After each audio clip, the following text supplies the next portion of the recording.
Everyone on the concourse, please take your seats. Everyone on the concourse, please take your seats.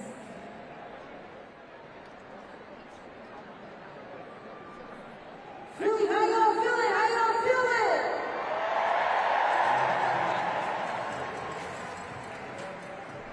Isn't this neat?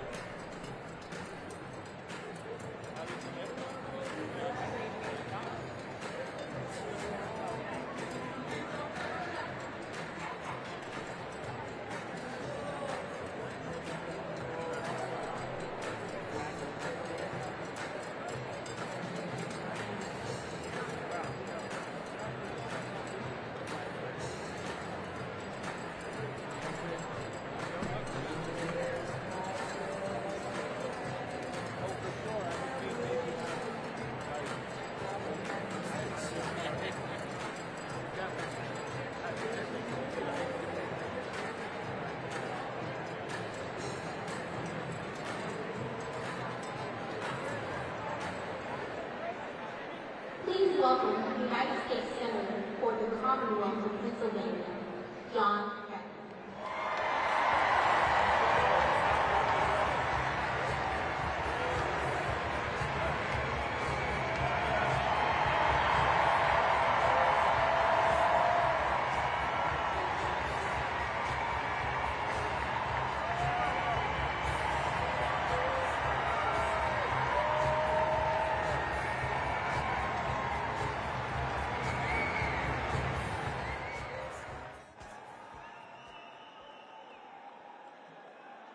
Philadelphia!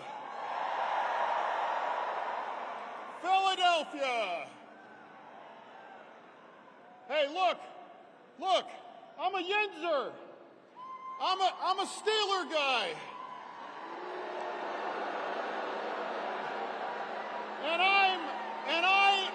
And I'm a Sheets guy. But today,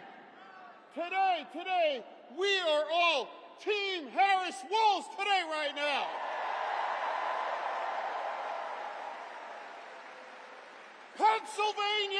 Pennsylvania picks the president.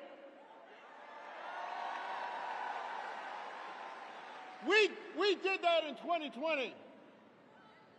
And in 3 months, we're going to do that again.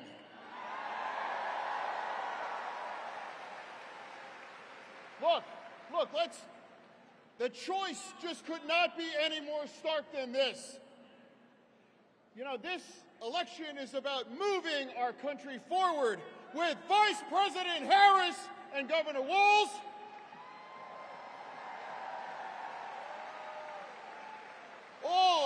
Or a couple of really weird dudes. And look, I gotta tell you, I work with J.D. Vance. I do. And I'm here to confirm that he is a seriously weird dude.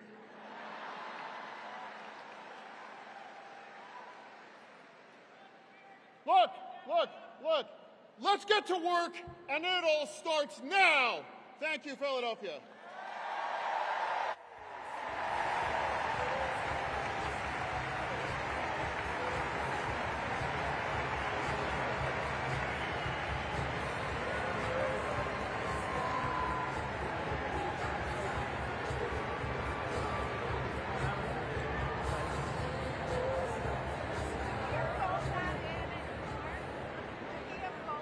Please welcome the United States Senator for the Commonwealth of Pennsylvania, Bob Casey.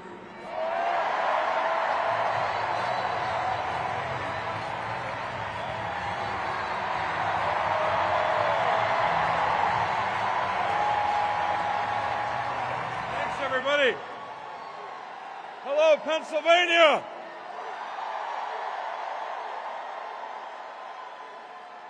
All right. The reason I ran around that corner is because we want to get to hear from Kamala Harris in a couple of minutes, but I want you to know something. I want you to know something. I know we didn't practice this, but I have 2 questions for every Pennsylvanian in this audience, even if you're not from Pennsylvania. I got 2 questions. The first question, you ready? Are you ready to win for Kamala Harris and Tim Walz? Yeah.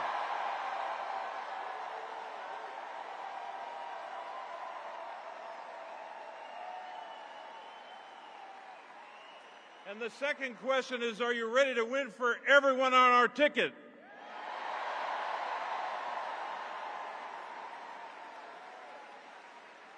Now, look, I don't have to tell this crowd anything about Kamala Harris's record of public service. You know her. You know her days as a prosecutor putting away dangerous criminals, to her time in the United States Senate and as vice president, fighting for women's rights, voting rights, and workers' rights.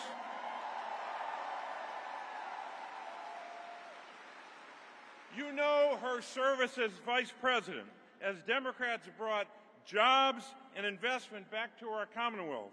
You also know that Vice President Harris, over and over again, has proven that she's ready to serve as our president and our commander-in-chief on day one.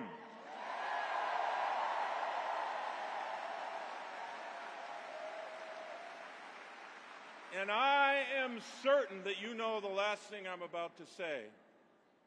Not the entire last thing, but what I'm about to say next. You know as well that she is ready to defeat Donald Trump.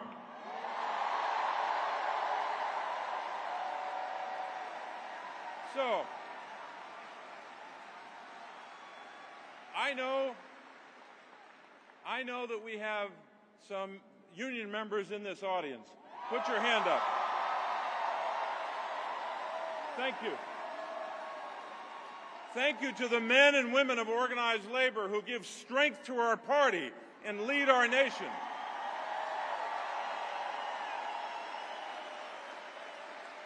And those union members and their families remind us all the time that this race is about a lot of big issues. But at its core, in terms of our economy, this is a race about working families. It's a race about whether we're going to come together to lower costs for families, fight the fentanyl crisis, and take care of our children, seniors, veterans, and people with disabilities.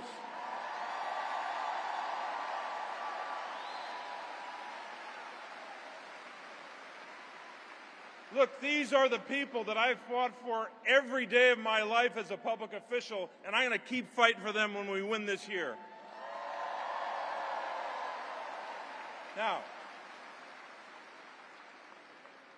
I'm running in a big Senate race, and I want you to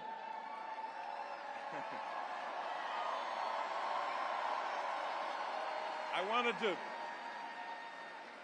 want to spend a couple minutes on my opponent. Just want to give him a little time here. So my opponent, as you know, is a former hedge fund executive, right? You may not know that he's worth hundreds of millions of dollars, right? And he started to put some of that money into this race. But let me tell you some more things about him you may not know. My opponent lied about living in Pennsylvania when he was living in a $16 million mansion in Connecticut.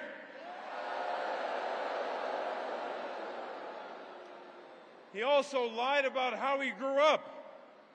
He said that he started with nothing. That's a direct quotation. He said he started with nothing, even though his father was a university president. He was lucky to grow up the way he did, just like I was lucky. But why would he tell some Abe Lincoln story when we know what the truth is? There's more. David McCormick also lied about creating hundreds of jobs in our state. He doesn't understand this Commonwealth. He doesn't understand the people that make this state what it is. Here's what he did. He's flown in on a private jet from Connecticut to his campaign events, and then he's flown back to Connecticut in the same corporate jet. There's more. while running the world's largest hedge fund in Connecticut, and all the while getting rich off investments in China, he didn't vote in Pennsylvania for 15 years. Here's a radical idea. I think you should know the people that you seek to represent, right? I was born and raised in Scranton, Pennsylvania. My wife, Teresa, and I have raised our daughters in Pennsylvania. We still live in Scranton, Pennsylvania today, and Pennsylvania will always be my home. And you all know what kind of Commonwealth we have. You live it every day. We live in a Commonwealth where we strive to be a Commonwealth in life as well as in name. And I've worked every day as a public official to lift up your voices as your representative. And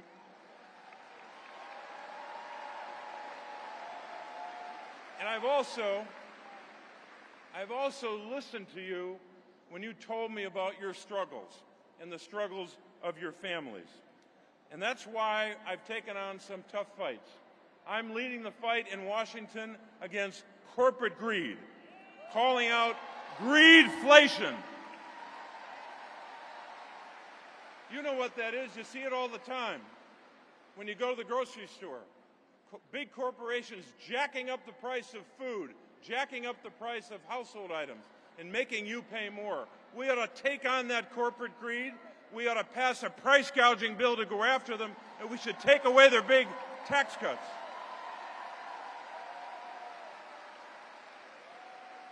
My opponent has a different view. He excused those big companies. He thinks I'm being too tough on the big companies. He's criticized me for that. He also wants to repeal the law that you helped us pass to cap the cost of insulin at $35 a month for seniors. That is wrong, and we're never going to let him do that. He's also promised to continue to perpetuate those obscene corporate tax cuts from 2017. And you know what? Because he has that position, and because I voted against that obscene bill, David McCormick has had the benefit of these big billionaires, these out-of-state billionaires supporting an out-of-state candidate, coming in to prop him up and to pay for 80% of his advertising. That's what they're doing to reward him. Look, I think it's pretty clear from his record as a hedge fund executive that David McCormick will do anything to make a buck, anything to make money. And he does that even when it hurts the people of our state.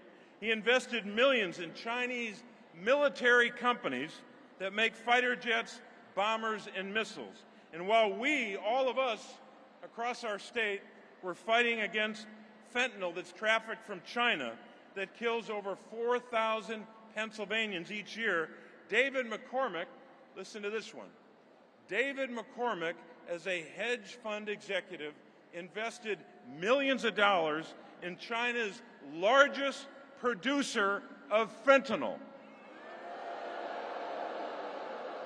You're damn right, boo. I believe that you deserve a senator who's on your side, who's not out for himself. Pennsylvanians can't trust David McCormick to look out for you and your families. He's only going to be looking out for rich guys like himself. He's proven that. And lastly, a big issue in this race. We can't trust him to stand up for reproductive rights for women. He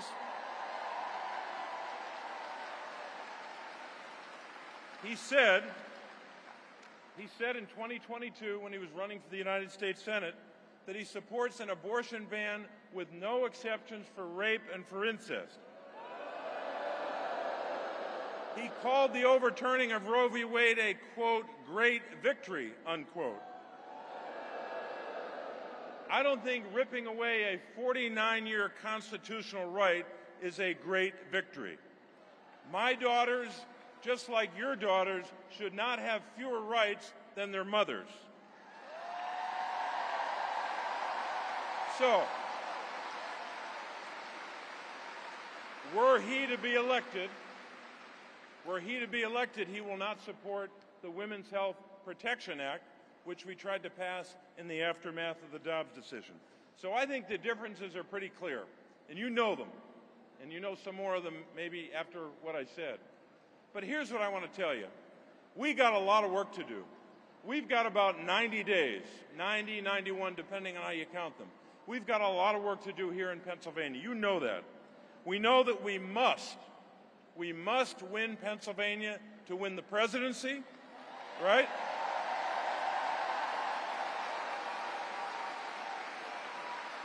And we must win Pennsylvania to preserve this majority in the United States Senate. We have to do that. So, I'd ask you to do something for me. Please take out your phone, if you can do that. Take out your phone and join, and text us, text the following, join, J-O-I-N, to 51041, 51041, and sign up to help us in this campaign. I'm grateful for your willingness to do that, because here's what we know about our state. We know that in Pennsylvania, we know how to mobilize, we know how to organize. Pennsylvania is where freedom began, and we know how to fight for freedom in Pennsylvania. So, my fellow Pennsylvanians, I only got one more question for you, maybe two. Got two more questions for you. Are you ready to go out and fight for our freedoms?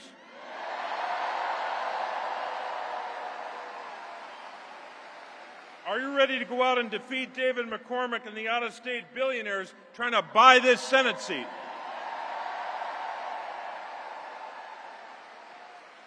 And I'll just add one more. Are you ready to go out and make sure that Kamala Harris and Tim Walz win? Let's go out and win this race.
Josh Perkins.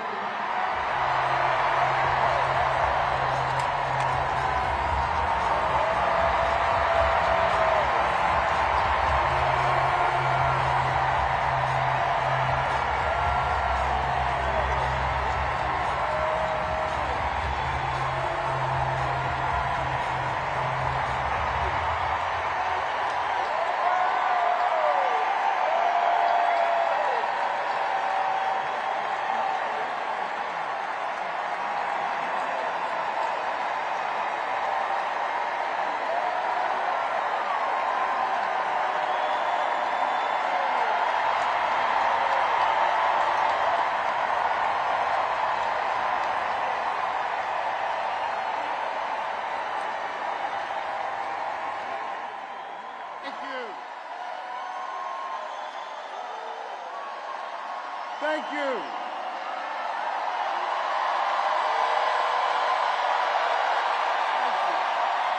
Thank you.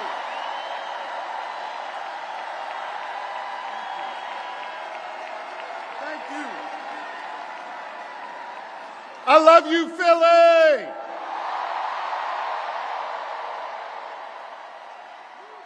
And you know what else I love? I love being your governor. Thank you very much.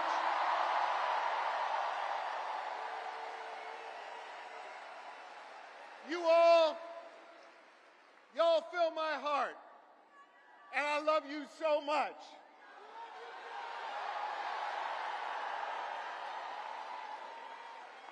And I want you to know, every single day I go to work for you. I put my shoulder to the wheel. And I focus on 3 simple letters in our alphabet. G, S, D. I focus on getting shit done for all of you.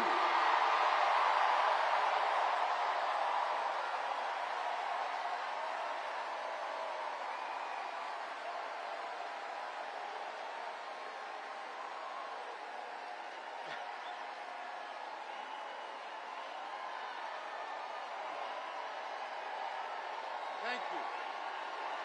Thank you. Thank you.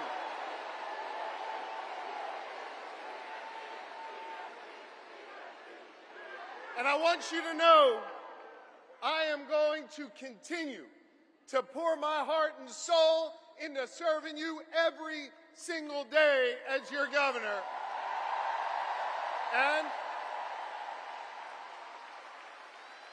And I'm going to be working my tail off to make sure we make Kamala Harris and Tim Walz the next leaders of the United States of America. That's right. Let me tell you about my friend Kamala Harris, someone I've been friends with for 2 decades. She is courtroom tough. She has a big heart. And she is battle tested and ready to go.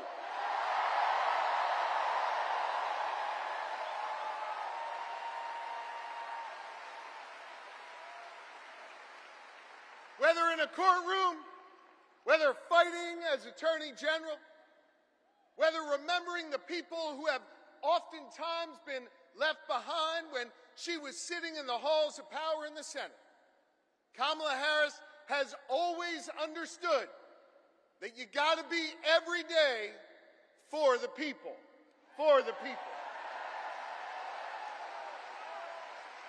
And she has served with honesty. She has served with dignity. And every step of the way, she's broken barriers to serve all of us. Now, Philly, hear me on this. That's a hell of a stark contrast from the guy running on the other side.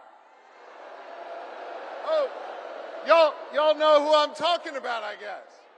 You see, we remember here in Philly what it was like when Donald Trump was our president. We remember when he was president, it was more chaos, fewer jobs, and less freedom. You see, Philly, I know y'all, we walk around with a little bit of a chip on our shoulder because we remember, right? And we remember that it was Donald Trump that ripped away the freedom of millions of American women to make decisions over their own bodies. We remember that.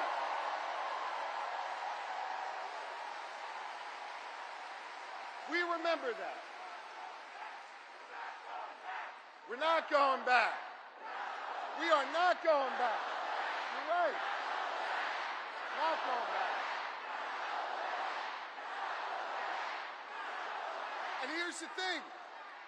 We don't want to go back, but let's go back for a second. Just remember. Let's just remember, because I think there's some folks out there that still have a little bit of brain fog, having a hard time remembering what it was like. Now listen, he brought all that chaos and limited our freedoms back when he was president, and let's be honest, didn't know what the hell he was doing. He didn't. But this is serious, gang. He knows what he's doing now. He does. And the Supreme Court that he packed, the Supreme Court that he has packed has ruled that he is above the law. He is outside of the law. And now he's got a clear plan. They all wrote it down in that whole Project 2025 thing. And they got a clear plan to take away more of our freedoms. They got a clear plan to use the Justice Department to go against our enemies. They got a clear plan to isolate us in the world. And let me tell you something, I ain't going back. I am not going back. I'm not. And neither do you want to go back. We are not going back.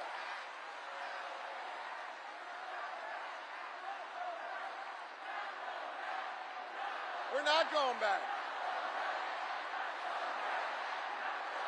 No.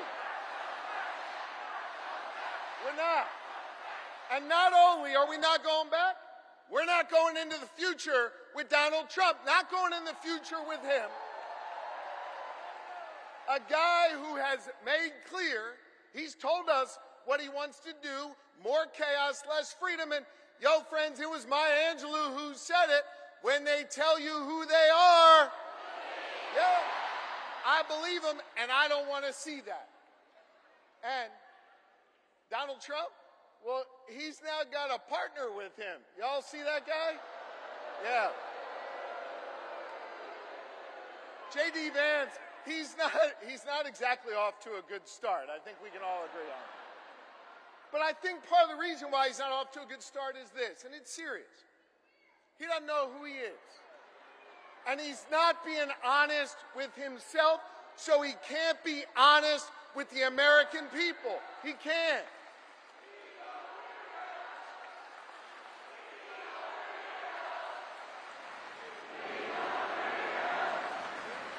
Now, so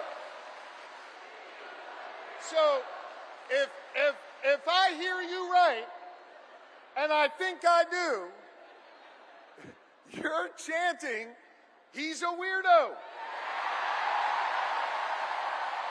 Which means, man, I love you, Philly. Which means, if you're chanting, he's a weirdo, then you heard of my good friend and our next vice president, Tim Walz. Because Tim Walz, in his beautiful Midwestern plain-spoken way, he summed up J.D. Vance the best. He's a weirdo. And I want to talk about Tim Walz, because Philly, in a minute, he's going to come out here, and I want you to give him a whole lot of love. Tim Walz is a great man. Tim Walz is an outstanding governor. Tim Walz is a teacher. Tim Walz is a guardsman. Tim Walz is a great patriot.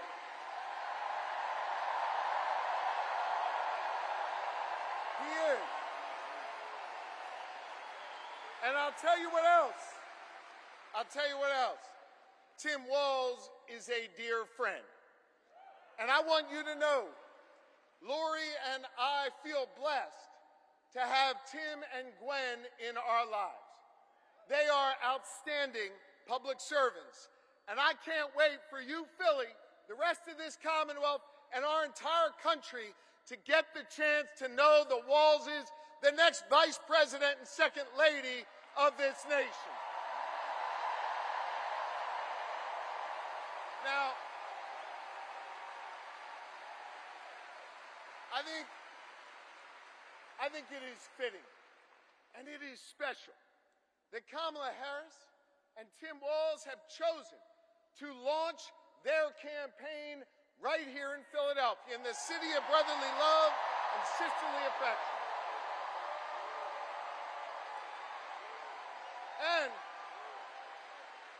And importantly, they chose to launch their campaign right here in the birthplace of real freedom. You know, the other side, Trump and his sycophants, let me tell you something. They love to talk a good game about freedom, right?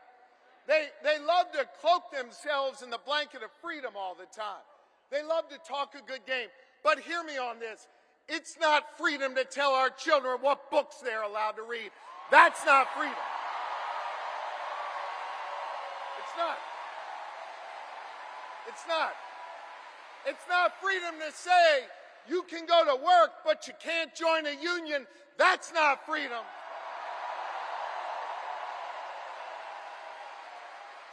It's not freedom to tell women what they're allowed to do with their bodies. That's not freedom.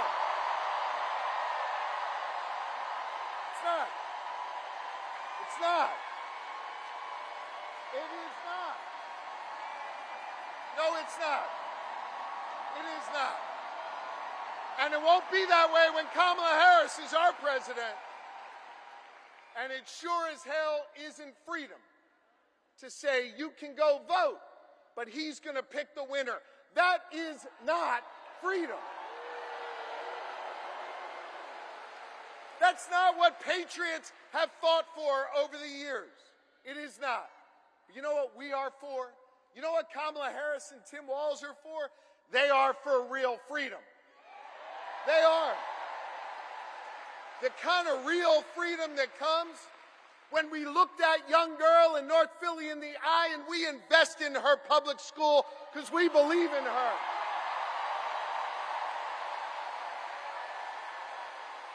We believe in real freedom, the kind of freedom that comes when we invest in our police and we invest in our communities because we believe that young girl should walk to and from school safely and back to her mama at the end of the night. We believe in real freedom where the young girl can grow up and be whatever she wants. She can be a welder. She can go to college. She can be who she is. That is real freedom, and that is what we are fighting for.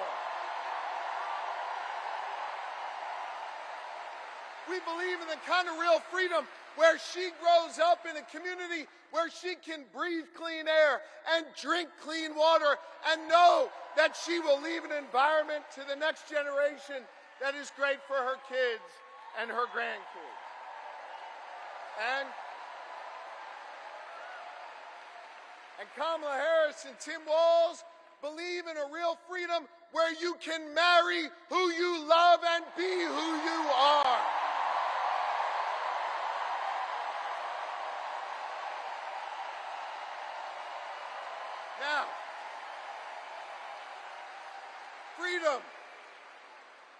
freedom is on the ballot. And our fundamental freedoms are at risk. And I know when it's at risk, it's easy to feel uneasy. And it's easy to get down. But let me tell you something, Philly. Let me tell you something, Pennsylvania. Let me tell you something, America. I am more optimistic than ever before.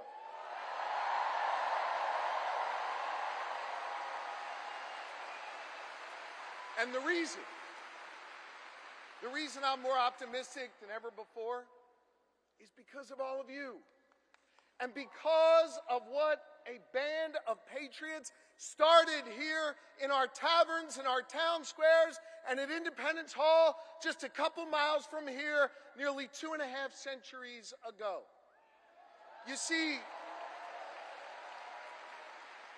they came together. They came together to declare our independence from a king, and we're not going back to a king.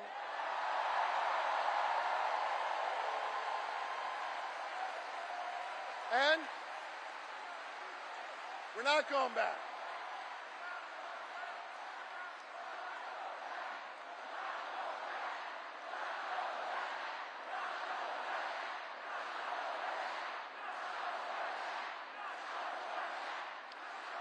And when they declared that independence from a king, they came together and they said, we are going to form a union. And over the last 248 years, the reason why I'm optimistic, the reason why I'm hopeful, is because as we've written this American story over the last 2.5 centuries, it's been ordinary Americans taking up the baton from those patriots and saying, we're going to do extraordinary things. Octavius Catto understood that responsibility. Cecil B. Moore understood that responsibility. Gen Z, when they're organized and on TikTok, understand that responsibility. And I'm optimistic today because the task of perfecting our union, the task of defending our fundamental freedoms, it now falls to all of you. To freedom-loving Americans all across this great country, and to the good people of the Commonwealth of Pennsylvania who will decide this next election and understand our unique responsibility.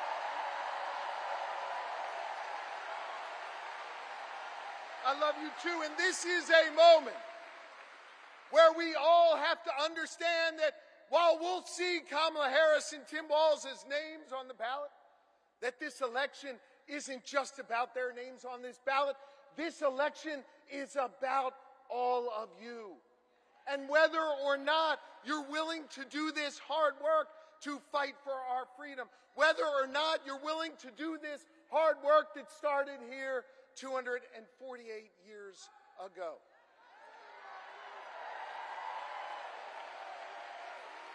I want to just say this. I lean on my family and I lean on my faith, which calls me to serve. And I am proud of my faith.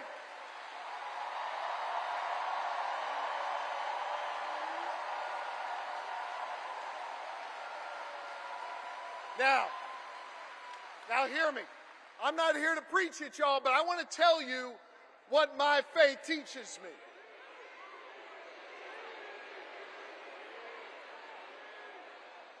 My faith teaches me that no one is required to complete the task, but neither are we free to refrain from it. That means that each of us has a responsibility to get off the sidelines, to get in the game, and to do our part. Are you ready to do your part? Are you ready to form a more perfect union? Are you ready to build an America where no matter what you look like, where you come from, who you love or who you pray to, that this will be a place for you? And are you ready to look the next President of the United States in the eye and say, "Hello, Madam President"? I am too, so let's get to work.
Philadelphia, please welcome the next President and Vice President of the United States, Kamala Harris and Tim Walz.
Good evening, everyone.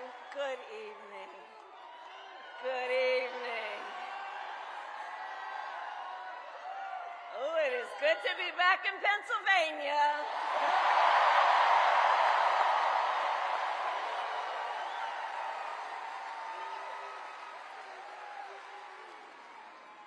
So let me say, on behalf of myself and the first, second gentleman of the United States, my husband, Doug Emhoff,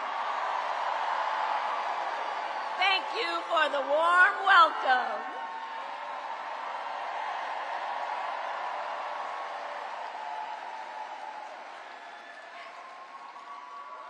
And let me just say, it's good to be here with all of the friends, all of the leaders who are here. I want to thank former Governor Ed Rendell,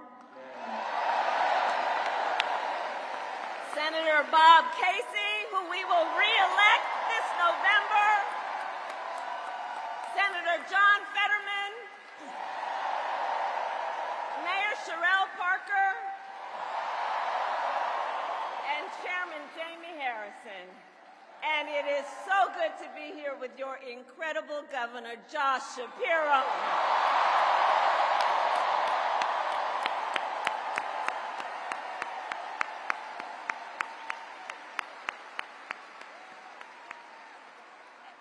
And I will say, Josh is a dear, dear friend and an extraordinary leader. He and I have been spending a lot of time together over the years. And I told Josh, look, I am so invested in our friendship in doing this together, because together with Josh Shapiro, we will win Pennsylvania.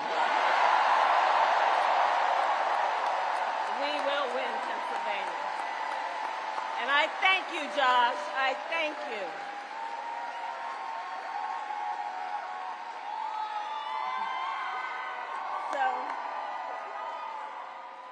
So, Philadelphia, I launched my campaign for the President of the United States a mere 2 weeks ago. And it's been a bit of a whirlwind. And just last night, the delegates to the Democratic National Convention finished voting. And so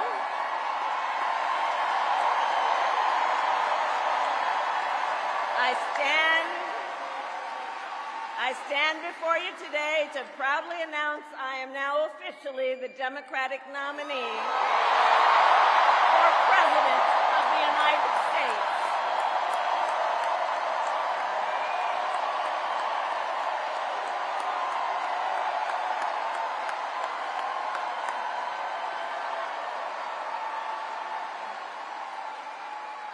And so now we got some work to do. We need to move to the general election and win that. And to all the friends, listen, we also need to level set. We are the underdogs in this race. But we have the momentum, and I know exactly what we are up against.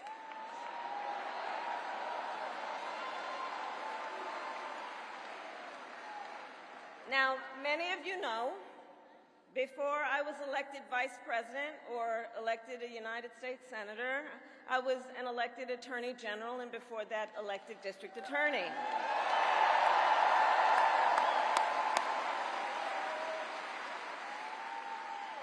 And before that, I was a courtroom prosecutor. So in those roles, I took on perpetrators of all kinds.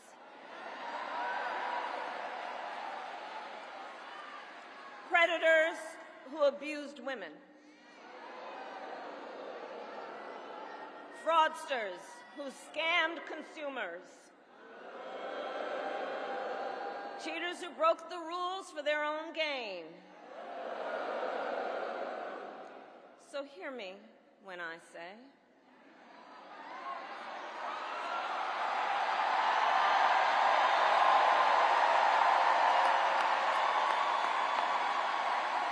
I know Donald Trump's type.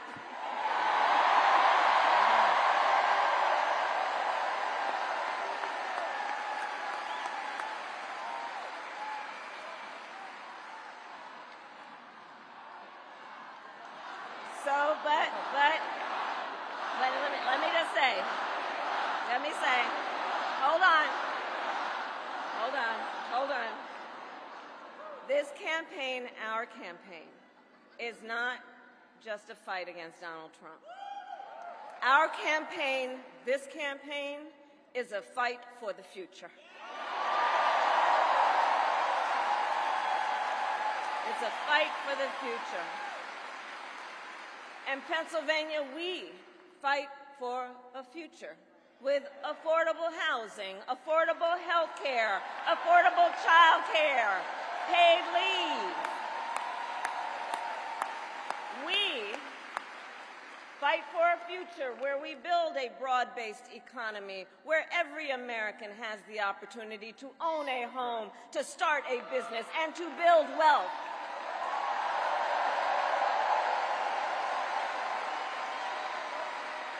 We fight for a future where we bring down prices that are still too high and lower the cost of living for America's families. So that they have a chance not just to get by, but to get ahead.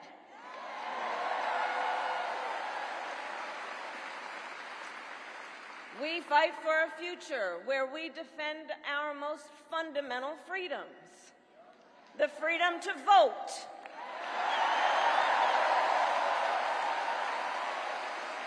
The freedom to be safe from gun violence.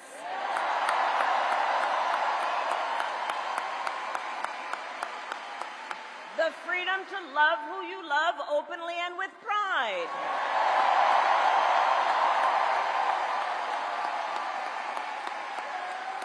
And the freedom of a woman to make decisions about her own body, not having her government tell her what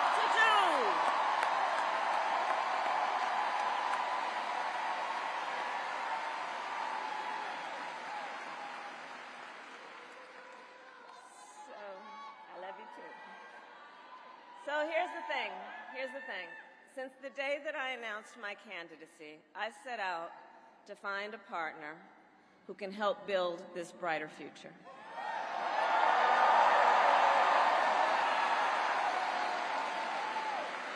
A leader who will help unite our nation and move us forward.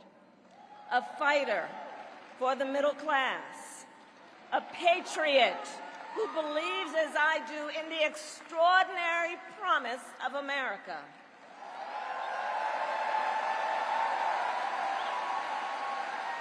A promise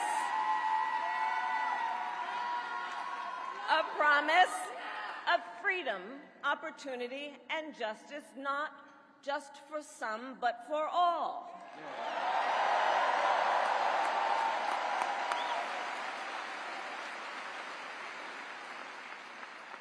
So, Pennsylvania, I'm here today because I found such a leader.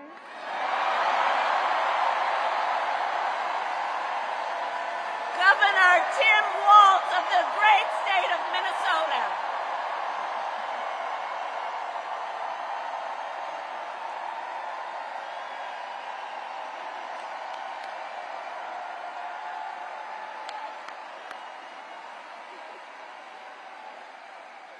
So, to those who know him best,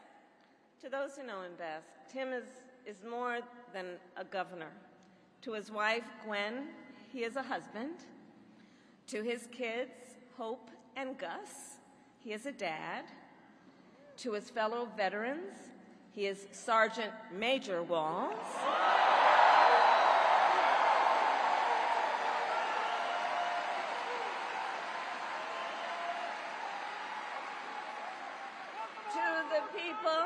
To the people of southern Minnesota, for 12 years, he was congressman.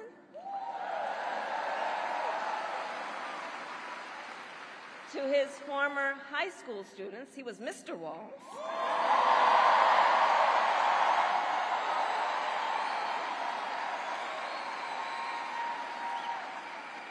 And to his former high school football players, he was Coach.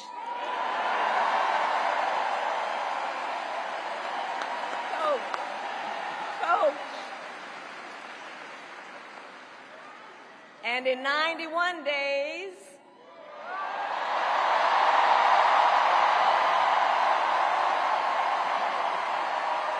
the nation will know Coach Walz by another name, Vice President of the United States.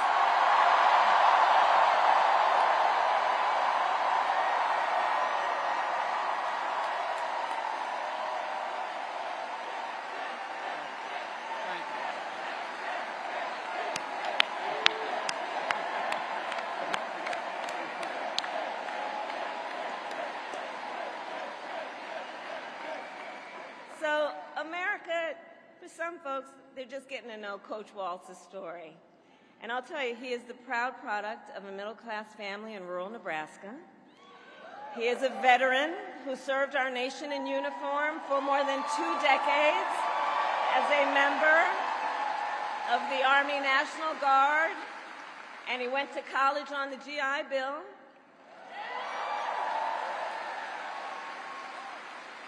He is someone who, long before he entered politics, worked as a teacher.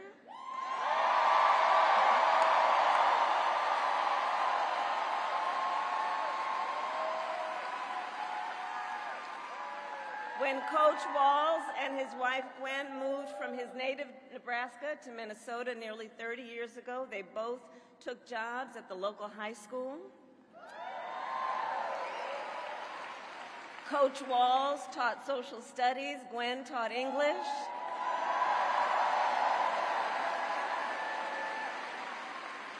After school, Tim was the linebackers coach for the football team.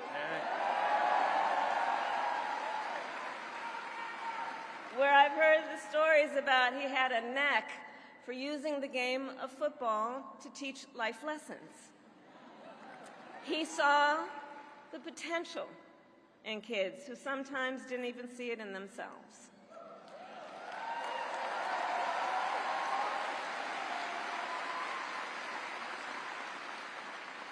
Under those Friday night lights, Coach Walz motivated his players to believe they could achieve anything.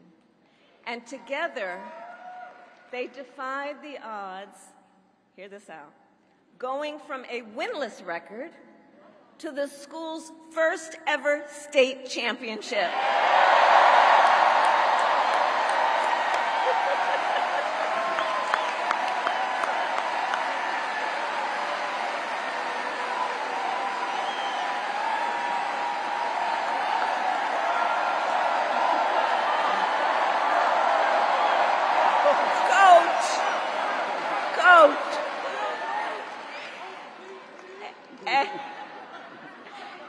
And I'll say and I'll add, Tim wasn't only a role model on the football field. Around that same time, Coach Walz was approached by a student in his social studies class.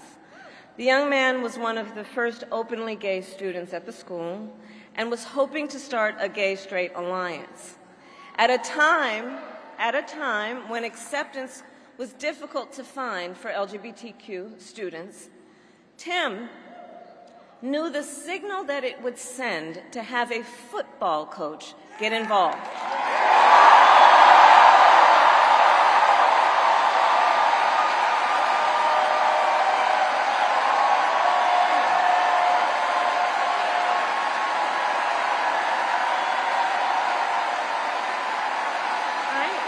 So he signed up to be the group's faculty advisor.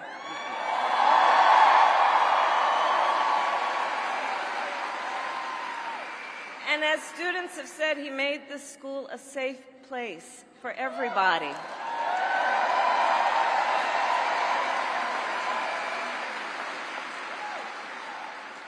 In the high school yearbook, the students voted Coach Walz the, quote, most inspiring faculty member.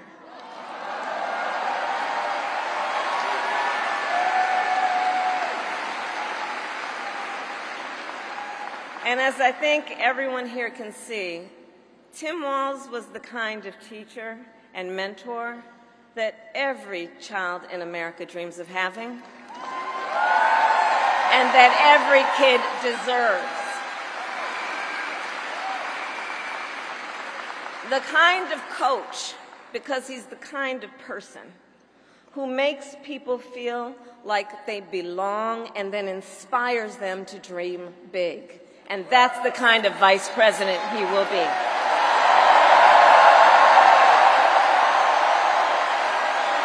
And that's the kind of vice president America deserves.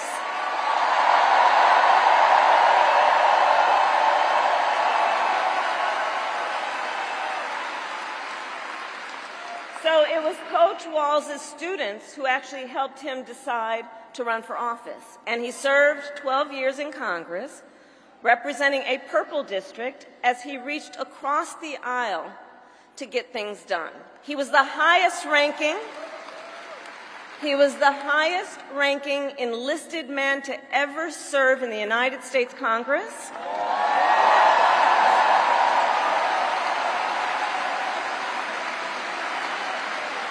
And the top Democrat on the Veterans Committee.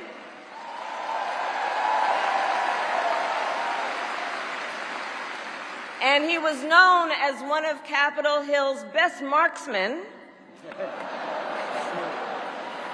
winning a bipartisan sharpshooting contest year after year.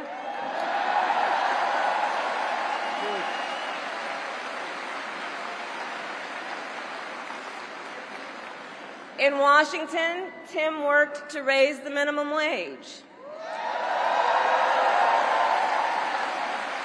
to protect the freedom of workers to join a union,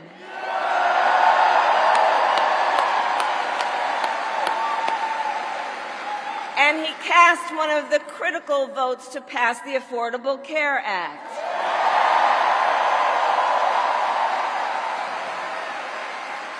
Which, of course, gave health insurance to tens of millions of Americans. I'm going to tell you, when we win, Tim and I will continue to make the Affordable Care Act even stronger.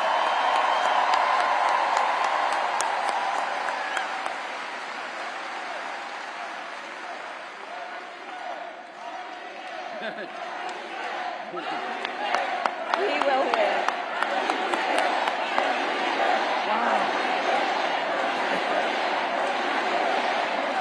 That's right. Now, let's talk about what we're dealing with on the other side.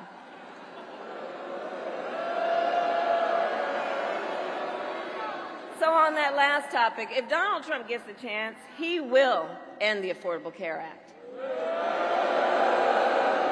and take us back to a time when insurance companies had the power to deny people with pre-existing conditions. You remember what that was like? Children with asthma, breast cancer survivors, grandparents with diabetes. Well, Governor Walz and I will not let that happen.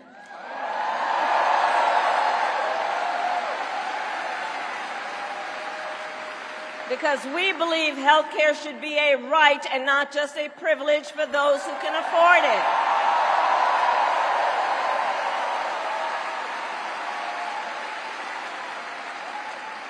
As governor, Tim has continued to fight for working families. He secured paid leave for workers in Minnesota.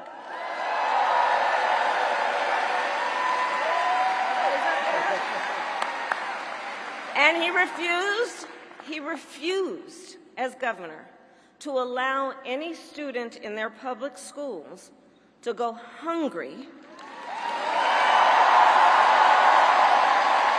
So he made school breakfast and lunch free for every child.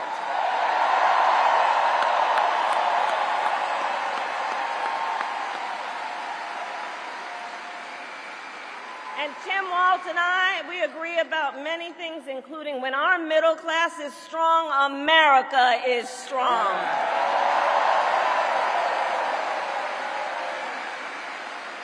And strengthening the middle class will be my defining goal as I am President of the United States.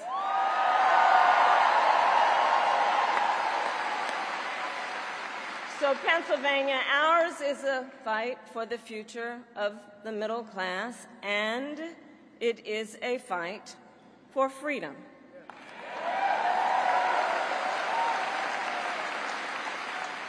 In this moment, we are witnessing a full-on attack against hard-fought, hard-won freedoms and rights. Take reproductive freedom. Now think about this. Donald Trump said he wants to punish women.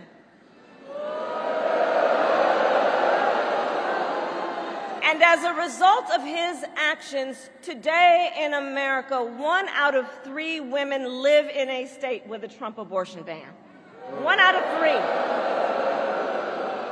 Some of these bans go back to the 1800s, even before women had a right to vote. Think about that.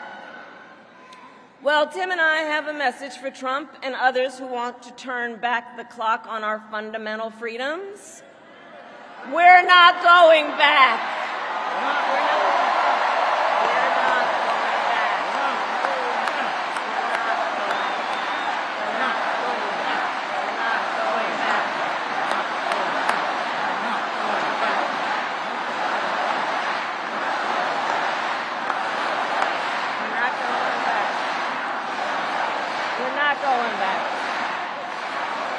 And so let me say about Tim Walz, he has shown up to stand against these attacks long before he stood on the stage with me. After Roe was overturned, he was the first governor in the country to sign a new law that enshrined reproductive freedom as a fundamental right.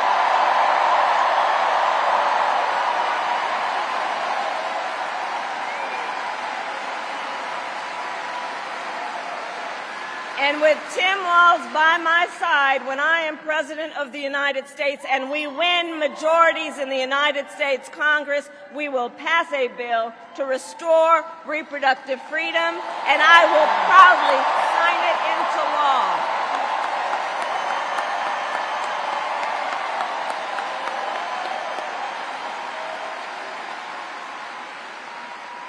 Tim Walz has also defended the sacred freedom to vote. As governor, he signed the most significant expansion of voting rights in Minnesota in over 50 years.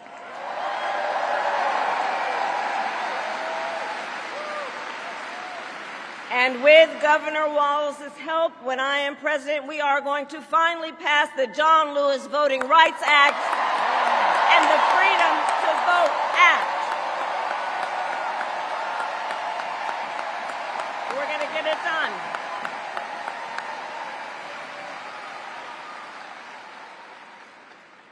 So Tim is a hunter and a gun owner who believes, as the majority of gun owners do, that we need reasonable gun safety laws in America.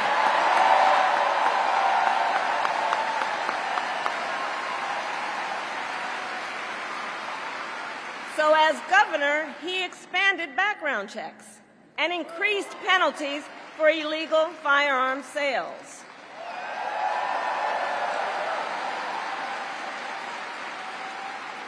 And together, when we win in November, we are finally going to pass universal background checks, red flag laws, and an assault weapons ban.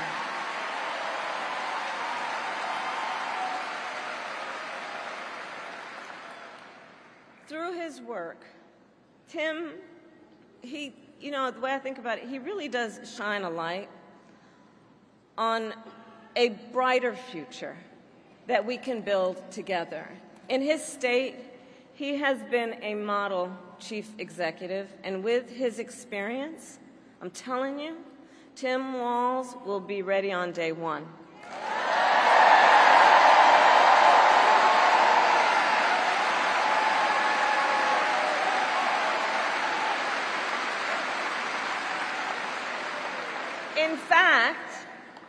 In fact, when you compare his resume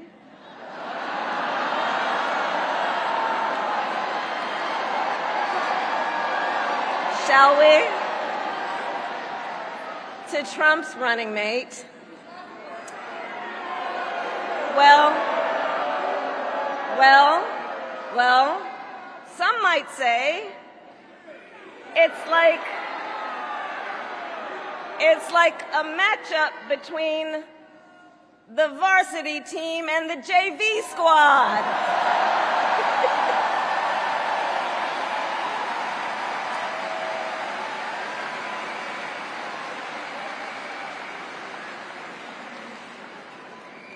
So, Pennsylvania, ultimately in this election, we each face a question. What kind of country do we want to live in? A country of freedom, compassion, and rule of law, or a country of chaos, fear, and hate? And here's the beauty of our democracy. We each have the power to answer that question. We each have the power to answer that question. The power is with the people.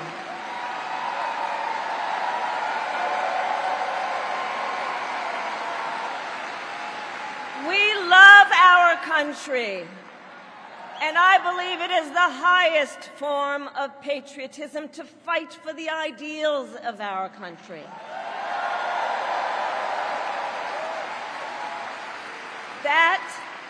That is how we preserve the promise of America. And after all, the promise of America is what makes it possible for two middle-class kids, one a daughter of Oakland, California, who was raised by a working mother, the other, a son of the Nebraska plains who grew up working on a farm.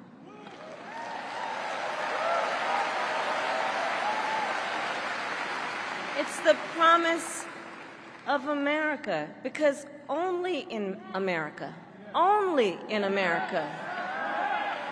is it possible for them together to make it all the way to the White House.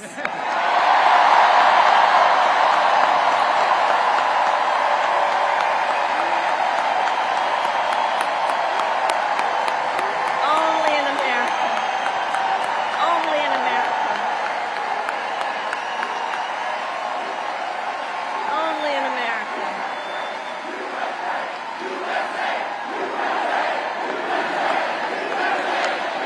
Right. That's right. And so Coach Walz and I may hail from different corners of our great country, but our values are the same. And we both believe in lifting people up, not knocking them down.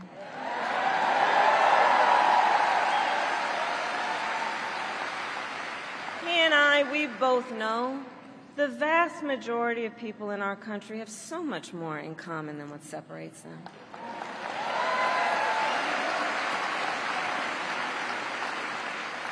When we look at folks, we see in our fellow Americans neighbors, not enemies. Not enemies.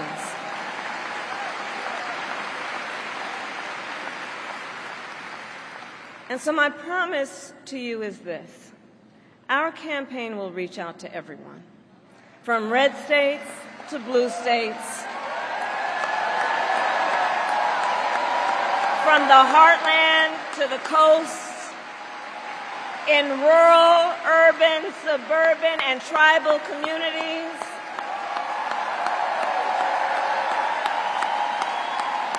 We are running a campaign on behalf of all Americans. And when elected, we will govern on behalf of all Americans.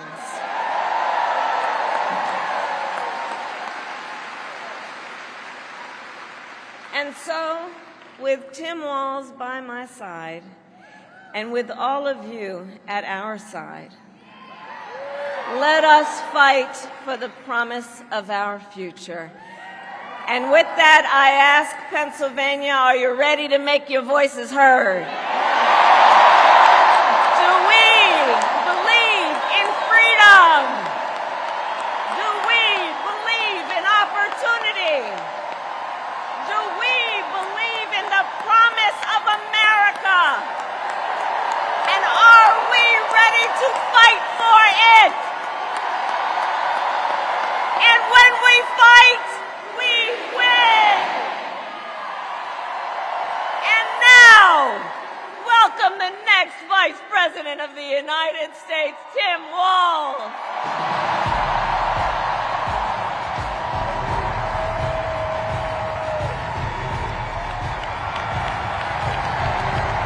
Wow.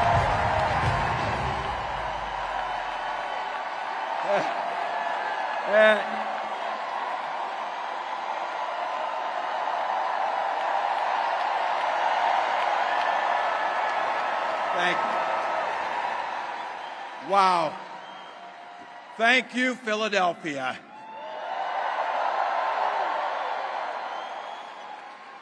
Thank you, Madam Vice President, for the trust you put in me, but maybe more so, thank you for bringing back the joy.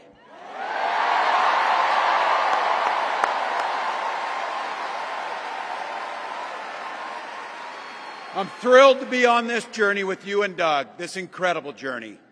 And Pennsylvania, I know you know this, but my God, what a treasure you have in Josh Shapiro.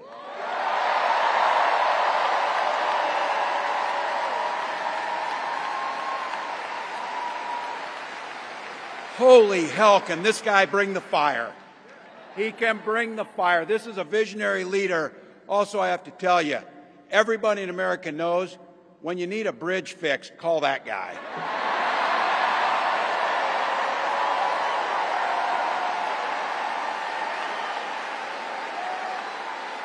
And I think sometimes we forget, and you see people a little one-dimensional, but seeing a guy who cares so deeply about his family, a man with compassion, vision, and I'll have to tell you this, I know this from experience, there is no one you would rather go to a Springsteen concert in Jersey with than him.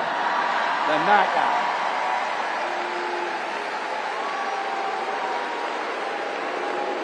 Bruce. And I can't wait for all of you and America to get to know my incredible wife, Gwen, a 29-year public school educator.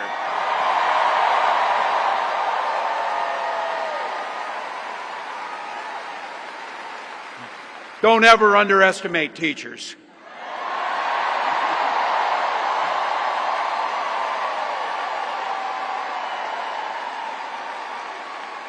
And our two beautiful kids, Hope and Gus.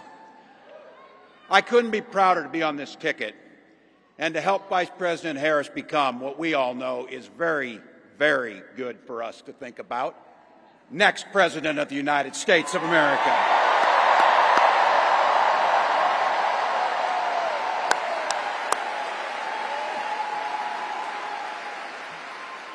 From her first day as a prosecutor, as a district attorney, Attorney General of the great state of California, a United States Senator, and Vice President of the United States.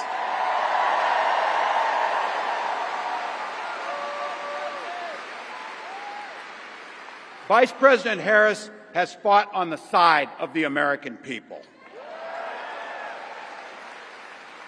She took on the predators, she took on the fraudsters, she took down the transnational gangs, she stood up against powerful corporate interests, and she never hesitated to reach across the aisle if it meant improving people's lives.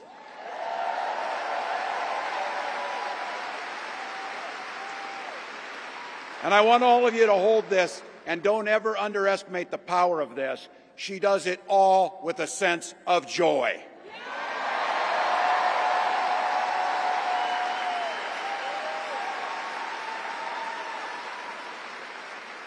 I know a little something about that commitment to people. I was born in West Point, Nebraska. I lived in Butte, a small town of 400, where community was a way of life. Growing up, I spent the summers working on the family farm. My mom and dad taught us, show generosity towards your neighbors and work for a common good.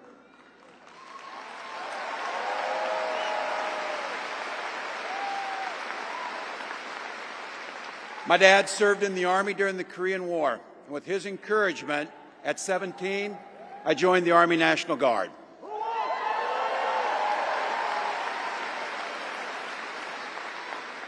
For 24 years, I proudly wore the uniform of this nation.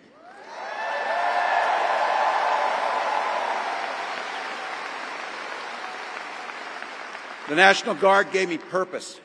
It gave me the strength of a shared commitment to something greater than ourselves. And just as it did for my dad and millions of others, the GI Bill gave me a shot at a college education.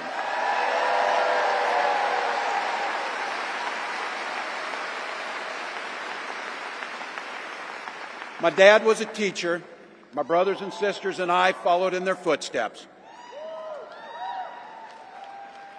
3 out of 4 of us married teachers. What we do. For nearly 20 years, I had the privilege of teaching high school social studies and coaching football.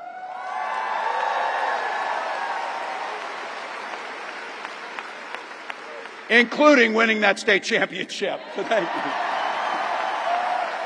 Don't ever close the yearbook. Don't ever.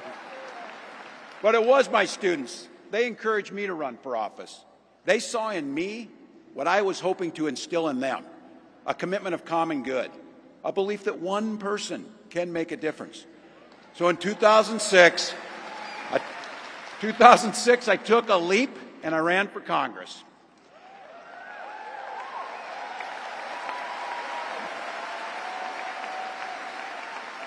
And because high school teachers are super optimistic, I was running in a district that had 1 Democrat since 1892. Well, my neighbors graced me with an opportunity to represent them in the United States House of Representatives.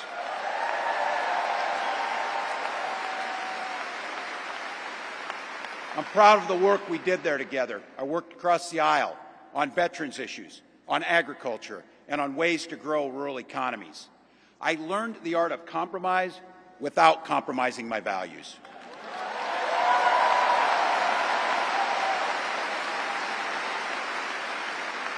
And now, as governor of the great state of Minnesota, I bring those experiences to bear in tackling the challenges that are facing our great state.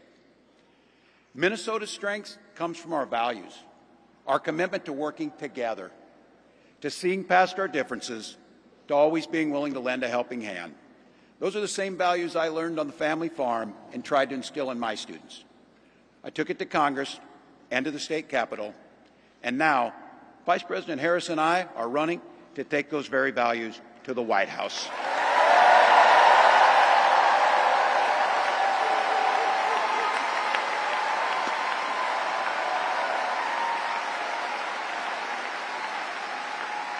Now, Donald Trump sees the world a little differently than us.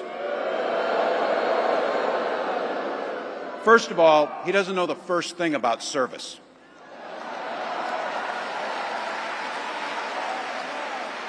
He doesn't have time for it because he's too busy serving himself. Again and again and again, Trump weakens our economy to strengthen his own hand. He mocks our laws.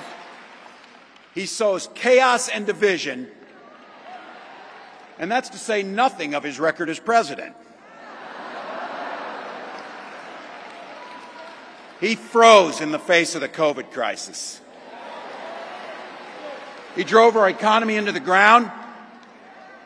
And make no mistake, violent crime was up under Donald Trump.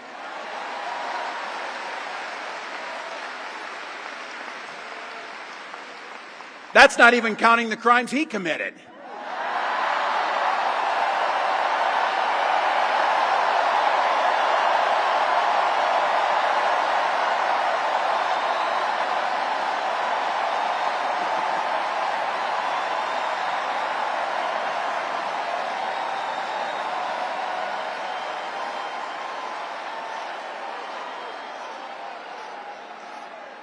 You know, some of us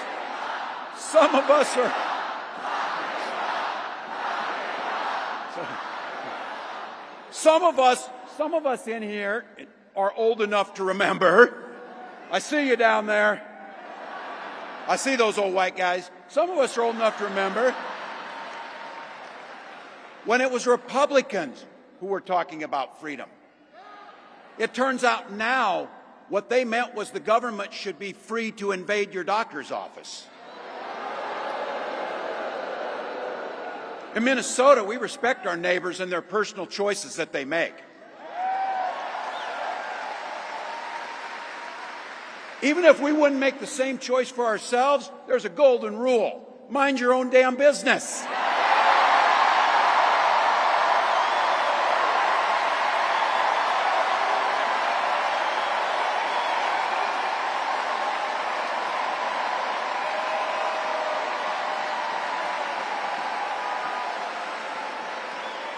These guys are after my heart chanting, mind your own damn business. That feels good, so thank you.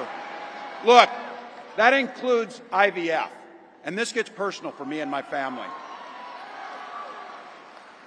When my wife and I decided to have children, we spent years going through infertility treatments.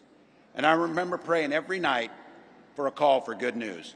The pit in my stomach when the phone rang, and the agony when we heard that the treatments hadn't worked.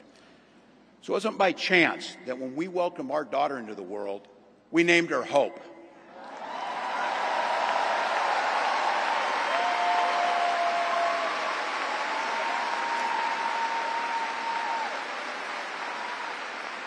When Vice President and I talk about freedom, we mean the freedom to make your own health care decisions. And for our children to be free to go to school without worrying they'll be shot dead in their classrooms.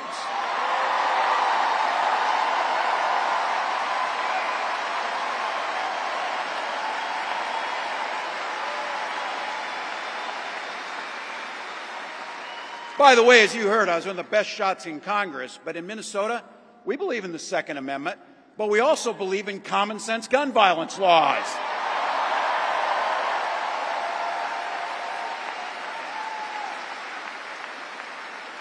Vice President Harris' idea of freedom is a ticket for education to be that ticket to the middle class, not crippling debt.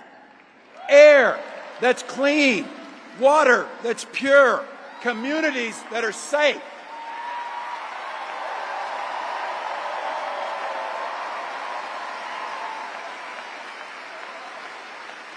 A place where we settle our political differences not through violence, but with our votes.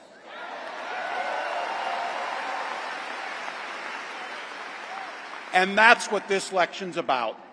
What direction will this country go in? He's not going back. Well, Donald Trump would damn sure take us backwards. Let's be clear about that. And don't believe him when he plays dumb. He knows exactly what Project 2025 will do to restrict our freedoms.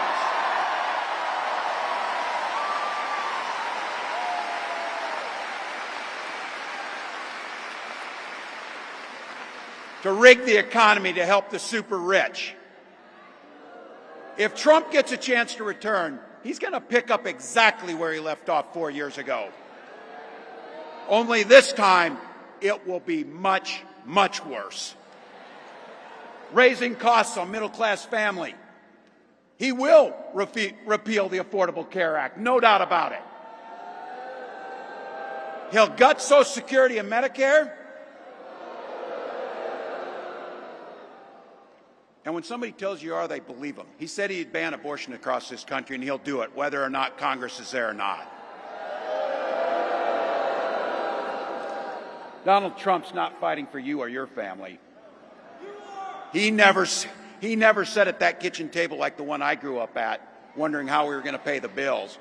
He sat at his country club up in Mar-a-Lago, wondering how he can cut taxes for his rich friends.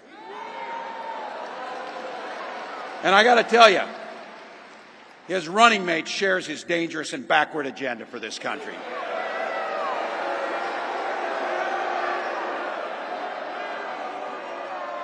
J.D. Vance literally wrote the foreword for the architect of the Project 2025 agenda.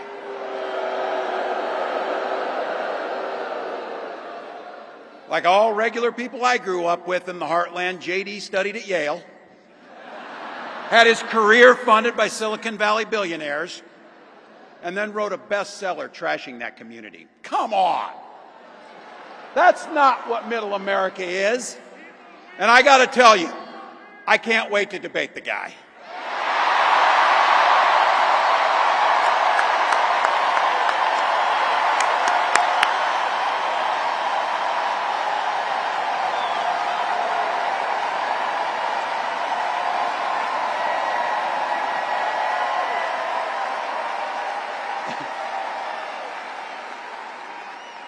That is, if he's willing to get off the couch and show up. So, you see what I did there?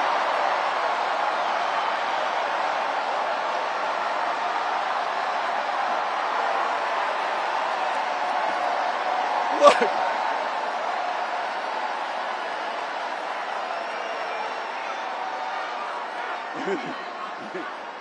I got to tell you, pointing out just an observation of mine that I made. I just have to say it. You know it, you feel it. These guys are creepy and, yes, just weird as hell. That's what you see. That's what you see.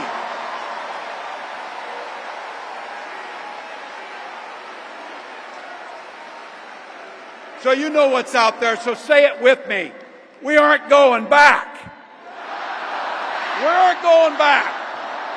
We are not going back.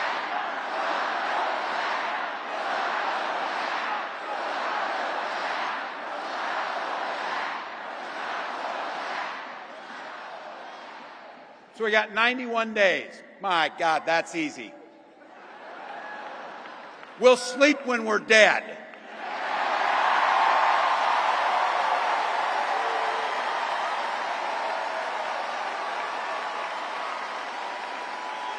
Over those next 91 days and every day in the White House, I'll have Vice President Harris's back. Every single day. And we'll have yours.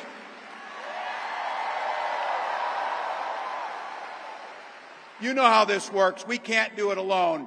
We need you, each and every one of you.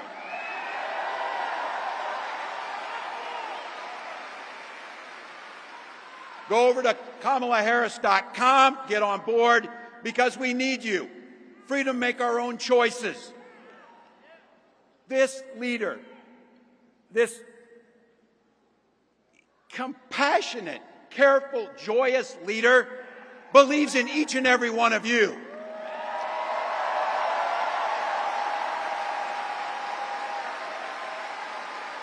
My God, you came here tonight to sit at the very top because you love this country and you're not going back.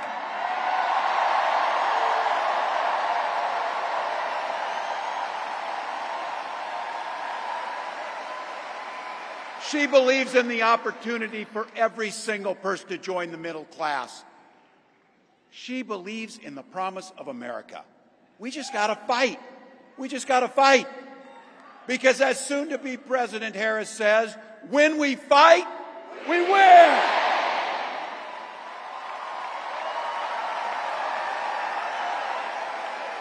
Thank you, Philadelphia.